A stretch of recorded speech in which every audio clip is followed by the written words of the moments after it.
డెమోక్రసీని కూని చేస్తా ఉన్నారు. పోలీసులను వీళ్ళు ఇష్టానుసారంగా వాడుకుంటా ఉన్నారు. నేను ఇవాళ ఒకటే చెప్తా ఉన్నా, ప్రతి పోలీసు వ్యక్తికి కూడా చెప్తా ఉన్నా, మీ టోపీ మీద ఉన్న 3 సింహాలకు కనిపించే ఆ సింహాలకు సెల్యూట్ కొట్టడం మొదలు పెట్టండి. తెలుగుదేశం పార్టీ నాయకులకు సెల్యూట్ కొట్టడం మొదలుపెట్టి వీళ్ళు చెప్పినట్టుగా చేయడం మొదలుపెట్టి అన్యాయాలు చేయడం మొదలు పెడితే మాత్రం ఎల్ల కాలము తెలుగుదేశం పార్టీ ప్రభుత్వమే ఉండదు అని చెప్పి ఇవాళ ప్రతి అధికారికి కూడా నేను తెలియజేస్తా ఉన్నా. రేపొద్దున మళ్ళీ మా అధికారం వస్తుంది. వచ్చినప్పుడు అన్యాయం చేసిన వీళ్ళందరినీ, వీళ్ళ అధికారులందరినీ, అన్యాయం చేసిన ఈ నాయకులందరినీ కూడా బట్టలు కూడా తీసి నిలబెడతామని చెప్పి కూడా ఈ సందర్భంగా తెలియజేస్తా ఉన్నాను.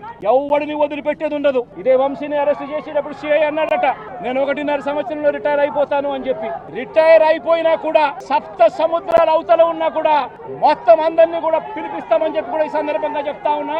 చట్టం ముందు నిలబడేట్టుగా చేస్తాం, బట్టలు ఊడదీస్తాం, న్యాయం జరిగేట్టుగా చేస్తాం అని ప్రతి ఒక్కరికి కూడా తెలియజేస్తా ఉన్నాం.